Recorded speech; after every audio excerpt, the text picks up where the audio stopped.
എടാ തൽക്കാലം നീ അച്ഛന്റെ അമ്മയുടെയും വാടിപ്പിക്കാൻ വേണ്ടി മാത്രം ആ പെണ്ണിനെ പോയി ഒന്ന് കാണു. എന്നിട്ട് പറ നിനക്ക് ഇഷ്ടപ്പെട്ടില്ല എന്ന്. ഇനി അതിന്റെ പേരിൽ നമ്മൾ രണ്ടുപേരും തർക്കം വേണ്ട. ഞാൻ പോയി കണ്ടേക്കാം. പിന്നെ ആ കൊച്ചിനും കല്യാണത്തിന് താല്പര്യമില്ല എന്ന് പറഞ്ഞ സ്ഥിതിക്ക് കാര്യങ്ങൾ എളുപ്പമായിരിക്കുമെന്ന് കരുതുന്നു. അപ്പൊ പിന്നെ നാളത്തെ ഫ്ലൈറ്റ് പിടിക്കാല്ലേ?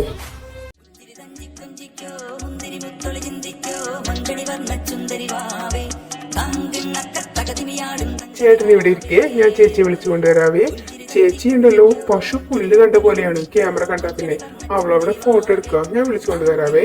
വേണ്ട മോൻ ബുദ്ധിമുട്ടണ്ട, ഞാൻ പോയി കണ്ടോളാം.